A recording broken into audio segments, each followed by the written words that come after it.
सुंदर हाथों की तारी, संशय वेग उड़ावन हारी। थोड़ा सा आनंद बढ़ा या नहीं बढ़ा? हाँ जी, कुछ बैलेंस अप हुआ? भाव से कहो जय जय श्री, जय जय श्री, जय जय श्री, हर हर महादेव। तो भोलेनाथ कथा सुनाने लगे। कहा देवी भगवान के दो रूप हैं, सरगुण है और निर्गुण।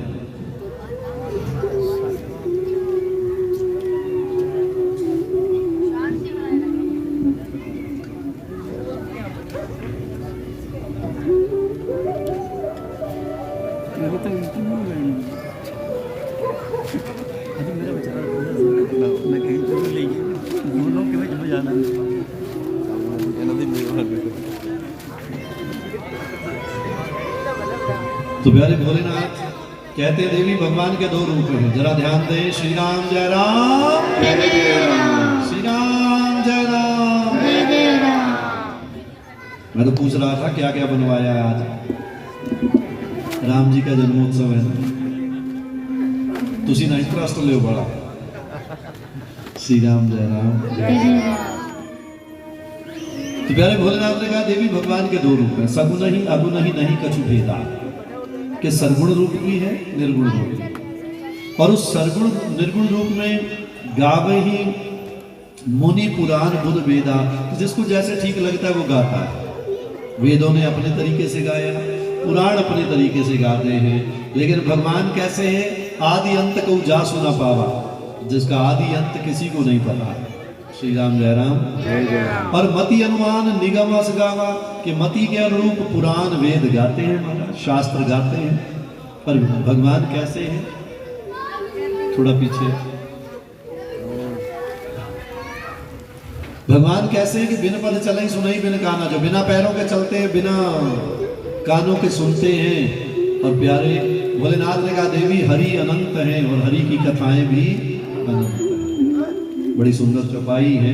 हरि अनंत हरि कथा अनंता, कहीं सुनई बहु विधि सब संता। कि अनंत है प्रभु, उनकी कथाएं भी अनंत है। लेकिन जब जब हुई धर्म की हानि और बाढ़ ही असुर अधम अभिमानी, कि धरती पर जब जब पाप बढ़ता है भगवान अवतार लेते हैं। और कर ही अनीति जाई नहीं वर्णी, और ऐसी अनीति होती है जिसका वर्णन करना मुश्किल है। और सीधा ही विप्र धेनु सुर धरनी, कि विप्र ब्राह्मण देवता गौ माता धरती को कष्ट होता है, तब तब धरी प्रभु विविध शरीरा। तब तब भगवान आते हैं अनेकों रूप धारण करके। तो भगवान के राम जन्म के हेतु अनेका। वैसे तो राम जी के जन्म के अनेक हेतु हैं, लेकिन एक दो कारण मैं तुम्हें सुना देता हूँ। भोलेनाथ ने देवी पार्वती से कहा कि एक बार नारद जी जा रहे थे हिमालय की ओर, हाथ में वीणा लेकर, तो नारायण का नाम जपते हुए ओम नमो नारायणाय, ओम नमो नारायणाय, ओम नारायण। क्या बात है, थे चाबी ते बोलो हो, अपने आप क्यों नहीं बोलते? ओम नमो, यो बात पड़ी ना। अब चाबी पे चले वो तो खिलौना, जो बिना चाबी के चले वो दीवाना। श्री राम जय राम। ओम नमो। तो प्यारे नारद जी गए तो गंगा किनारा देखा, एक झोपड़ी देखी, बड़ा सुंदर रमणीक वातावरण था। बैठ गए। जैसे ही बैठे नारद जी जपने लगे ओम नमो। और जैसे ही नारायण नारायण जपने लगे ध्यान लग गया, मन हल्का हो गया, समाधि लग गई। शांत वातावरण था, कल कल नादनी गंगा बह रही थी। और प्यारे जब चैन मिला, आनंद मिला और नारद जी की समाधि लगी। और समाधि 2-4 दिन की नहीं, कई हजार सालों की समाधि लगी। देवराजेंद्र को लगा कामदेव को भेजा, समाधि भंग कीजिए जल्दी से। कामदेव आया, समाधि भंग करता है, लेकिन भंग नहीं हुई। अब कामदेव को लगा यही बैठ जाओ। बाद में नारद जी को पता चलेगा कामदेव आया था समाधि भंग करने, कहीं शराब ही ना दे दे। श्री राम जय राम। तो कामदेव वही बैठ गया। नारद जी की समाधि खुली है कई हजार वर्षों बाद। तो नारद जी ने देखा, अरे कामदेव तू यहाँ क्यों बैठा है? कहा महाराज गलती हो गई, आपकी समाधि भंग करने आया था, मुझे देवराज इंद्र ने भेजा। और प्यारे देवताओं में भी पद प्रतिष्ठा को लेकर ईर्ष्या हो जाती है, इससे बचना चाहिए। श्री राम जय राम। जिसको भगवान ने जो दे दिया है उससे ईर्ष्या मत करो, भगवान की कृपा समझो। श्री राम जय राम। और प्यारे नारद जी महाराज ने कहा, नहीं कामदेव तू चिंता मत कर, तू जा, तेरे को मैं कुछ नहीं कहूंगा। वो वापस चला गया।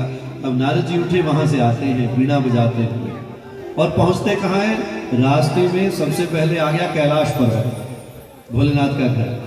जब भोलेनाथ के यहाँ आए हैं, हाथ जोड़े भोलेनाथ को प्रणाम किया, शंकर भगवान के हर हर।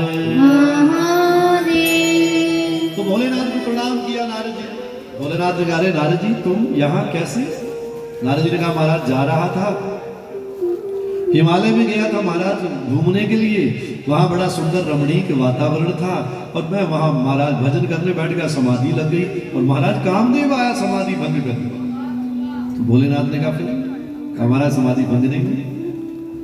भोलेनाथ ने कहा, फिर महाराज फिर क्या था? मैंने क्षमा कर दी, मैंने कुछ नहीं कहा। भोलेनाथ को लगा नारद जी तो इनकी तो मानसिकता गड़बड़ हो गई है। कई बार होता है ना महाराज, पद प्रतिष्ठा पाकर जीवन में थोड़ी सी उन्नति लेकर आदमी विचलित हो जाता है, और कई बार उसके विचलित होने का जो दशा है वो उसे स्वयं समझ नहीं आती है कि मेरे अंदर अहंकार आ चुका है। तो भोलेनाथ ने कहा, देखो नारद, मैं तुम्हारा भला चाहता हूं, तुम्हें एक रास्ता बताने लगा हूं कि जो कहानी मुझे सुनाई है ना, ये कहानी भगवान विष्णु को मत सुना। नारद जी को लगा, क्यों ना सुना है, अपनी तो समाधि भंग हो गई और मुझे रोका जा रहा है। तो नारद मन ही मन कुछ और सोचता है। भोलेनाथ ने कहा, नारद जी बार बार बिनवाऊं मुनि तो ही, कि मैं बार बार प्रार्थना करता हूं, जिमी यह कथा सुनायो मोही, कि जैसे ये कथा मुझे सुनाई है ना, और तिमी जन हरि ही सुनायो कब हूं, आप भगवान विष्णु को मत सुनाना, और बात चल भी पड़े तो भी मना कर देना, महाराज मुझे तो कुछ नहीं पता। नारद जी ने कहा, कोई बात नहीं। अब नारद जी वहां से निकले। भोलेनाथ ने फिर आवाज देकर कहा, अरे नारद जी सुनते हो? नारद जी, हाँ महाराज। अरे मत बताना जाकर भगवान विष्णु को। और प्यारे, किसी की अच्छी शिक्षा जल्दी से समझ में, श्री राम जय राम। और फिर तब तो बिल्कुल समझ नहीं आती जब अपने ऊपर ज्ञान का अभिमान हो जाए कि मैं ही समझदार। सदगुरु नानक देव जी ने कहा था, सहज सियाणपा लख होए लायक न चल ना। समझदार होना भी कई बार बेवकूफी बन जाता है। श्री राम जय राम। तो नारद जी महाराज को लगा, नहीं, नारद जी महाराज चल पड़े वहां से। रास्ते में विष्णु लोक आ गया। अब नारद जी को लगा कि चलो बता ही जाए महाराज चलते चलते, और जाते जाते बताने जाते हैं महाराज। नारद जी पहुंचे, भगवान विष्णु को प्रणाम किया। भगवान विष्णु ने देखा नारद जी कैसे आना हुआ, सारी कहानी बता दी। यूं ही महाराज बस गया था हिमालय। भगवान ने कहा, फिर?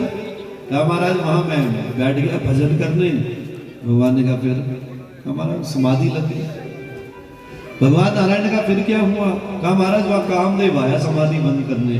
भगवान उठ के बैठ गए, बैठकर सुनने लगे। अरे नारद फिर क्या हुआ? कहा महाराज भंग कैसे हो सकती है जिस पर आपकी कृपा हो? बोले भगवान नारायण को लगा गड़बड़ हो रही है कि मेरा भक्त तो गलत रास्ते पर चला गया है, इसके अंदर अभिमान आ गया है। तो नारद जी ने बारंबार प्रणाम किया। भगवान विष्णु ने कहा, ठीक है नारद जी जाइए। नारद वापस जाते हैं। भगवान एक माया रचते। उस माया में एक शीलनिधि नाम का राजा है, 100 योजन का वो साम्राज्य है। तो नारद जी वापस आए तो देखा कि ये तो कोई अलग ही साम्राज्य है, ये तो मैंने आज तक देखा ही नहीं है। तो नारद जी आते हैं तो पूछते हैं लोगों से कि भैया ये कौन है? कहा महाराज ये शीलनिधि नाम का राजा है, और उसकी ये सारी नगरी है। ये नगरी में चहल पहल किस बात की है? कहा महाराज उसकी एक कन्या है जिसका नाम विश्व विमोहिनी है, उसका स्वयंवर है। अब नारद जी आ गए तो ये भगवान की वो माया थी जिससे बच पाना बड़ा मुश्किल है। तो नारद जी गए अंदर, शीलनिधि राजा को मिले। तो राजा ने नारद जी को देखा, बिठाया बड़े प्रेम से। तो नारद जी ने कहा महाराज ये सारा स्वयंवर हो रहा है आपकी पुत्री के लिए। हाँ महाराज। इतने में पुत्री आ गई। जब पुत्री आई नारद जी ने देखा, नारद जी के मन में लड्डू फूटने लगे कि मैं भी कल्ला ही है, मैं भी शादी कर लूँ। अब नारद जी ने जैसे ही मन में आया, क्योंकि अभिमान ज्ञान को खा जाता है। श्री राम जय राम। अभिमान ज्ञान को खा जाता है। अब ज्ञान गड़बड़ हुआ, कोई बात नहीं, चलने दो। ऊपर जो बादल चल रहे हैं ये भी कोई बात नहीं, मैं भी देख रहा हूँ। अब जल्दी से उत्सव बना लेते हैं, है ना। श्री राम जय राम। जय जय राम। हाँ, वो अपना काम करेगा, हम अपना काम करेंगे। श्री राम जय राम। जय जय राम। हाँ, ऊपर आ गया। इशारे कर रहा, फोन आया इंद्र देवता का क्या। हाँ तो आ जाओ। हाँ हाँ 2 मिनट। कहते नारद जी महाराज गए हैं भगवान विष्णु के पास, जाकर कहते महाराज अपना रूप दे दो। भगवान ने हरि रूप दे दिया। कहा कौन सा रूप चाहिए? हरि रूप चाहिए। भगवान ने हरि रूप दे दिया। हरि शब्द के 2 अर्थ हैं, वानर और हरि मतलब विष्णु। तो भगवान ने वानर रूप दे दिया। नारद जी आए हैं, वहां हंसी हुई तो नारद को पता चला बाद में कि मेरा रूप तो वानर रूप था। नारद ने भगवान को श्राप दिया कि आपको स्त्री वियोग सहना पड़ेगा और वानर ही आपकी सहायता करेंगे। और प्यारे भगवान ने कहा मुझे स्वीकार है। नारद को वापस में पता चला कि ये तो सारी माया थी। वहां ना कोई शीलनिधि, ना कोई विश्व मोहिनी, ना कोई महल थे। नारद ने पश्चाताप किया। भगवान विष्णु ने कहा जपहु जाऊ शंकर सतनामा, भोलेनाथ का ध्यान करो, पश्चाताप से बाहर आ जाओ। और प्यारे ये कुछ कारण थे, ये श्राप था नारद जी का जो भगवान ने लिया। और भगवान अवतरित होते हैं, और अवतरित कहाँ होते हैं? महाराज दशरथ और कौशल्या के घर में। ये कौन है महाराज? ये पहले जन्म में स्वयंभू मनु शतरूपा थे, दूसरे जन्म में कश्यप अदिति बने, तो तीसरा जन्म आज इनका हुआ है दशरथ और कौशल्या को। 3 जन्मों की भक्ति है कि भगवान मिल रहे हैं आज। गुरुदेव वशिष्ठ को बुलाया है, और गुरुदेव वशिष्ठ ने प्यारे आकर पुत्र कामेष्टि यज्ञ के लिए ऋषि श्रृंगी को बुलाया है। और ऋषि श्रृंगी आते हैं, पुत्र कामेष्टि यज्ञ होता है। और यज्ञ हुआ तो यज्ञ के बाद प्रसाद मिला है, दिया गया रानियों को। भगवान का अवतरण होता है प्यारे महाराज दशरथ के घर में। 9वीं तिथि मधुमास पुनीता, शुक्ल पक्ष अभिजित हरि प्रीता, और मध्य दिवस अति शीत ना घामा, और पावन काल लोक विश्रामा। सुर समूह विनती करी पहुंचे निज निज धाम, जग निवास प्रभु पर रखे अखिल लोक विश्राम। भगवान प्रकट होते हैं, राजा रामचंद्र भगवान की जय। हर हर महादेव। और प्यारे भगवान आए हैं, आनंद ले लीजिए जितना आनंद लिया जा सकता है। अवध में आनंद भयो, जय रघुवर लाल की। साथ में काट दो।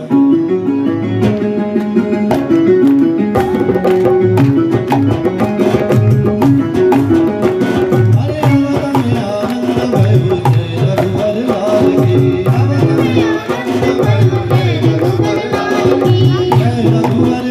की। जय रघुवर लाल की, जय रघुवर लाल की, जय रघुवर लाल की, जय रघुवर लाल की, जय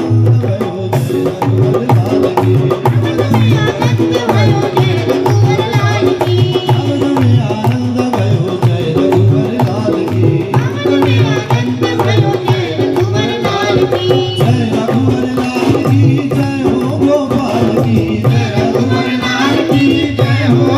की, जय रघुवर लाल की, जय रघुवर लाल की, जय रघुवर लाल की।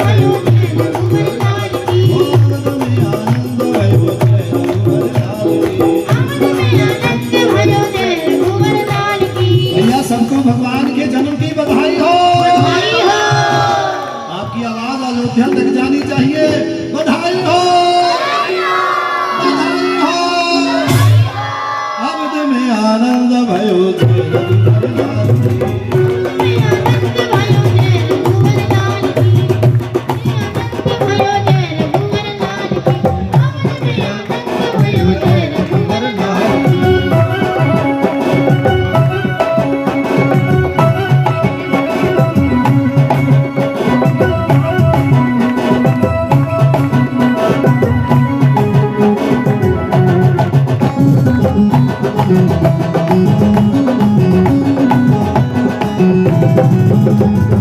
हाथी दीने घोड़ा दीने और दीने पाल की। हाथी दीने घोड़ा दीने और दीने पाल की।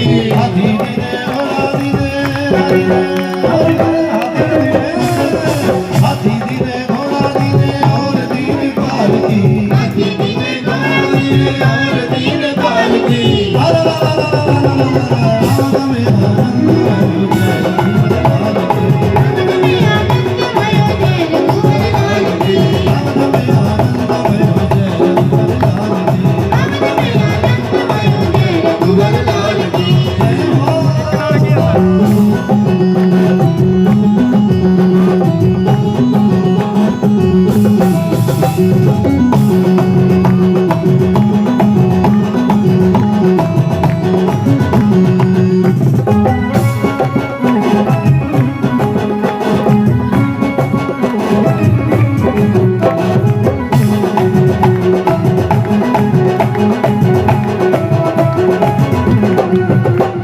हाथी दीने घोड़ा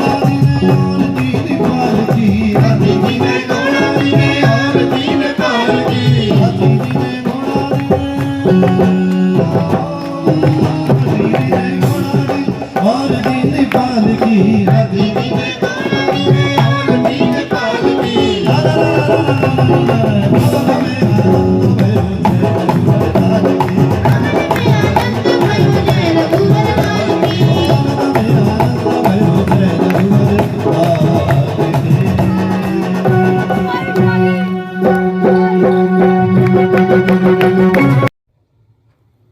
ਗੁਰਮੁਖ ਪਿਆਰਿਓ, ਆਪ ਸਭ ਜੀ ਨੂੰ ਬੇਨਤੀ ਹੈ ਕਿ ਆਪ कृपा करके वाहिगुरु जोत चैनल को सब्सक्राइब करें, लाइक करें, शेयर करें,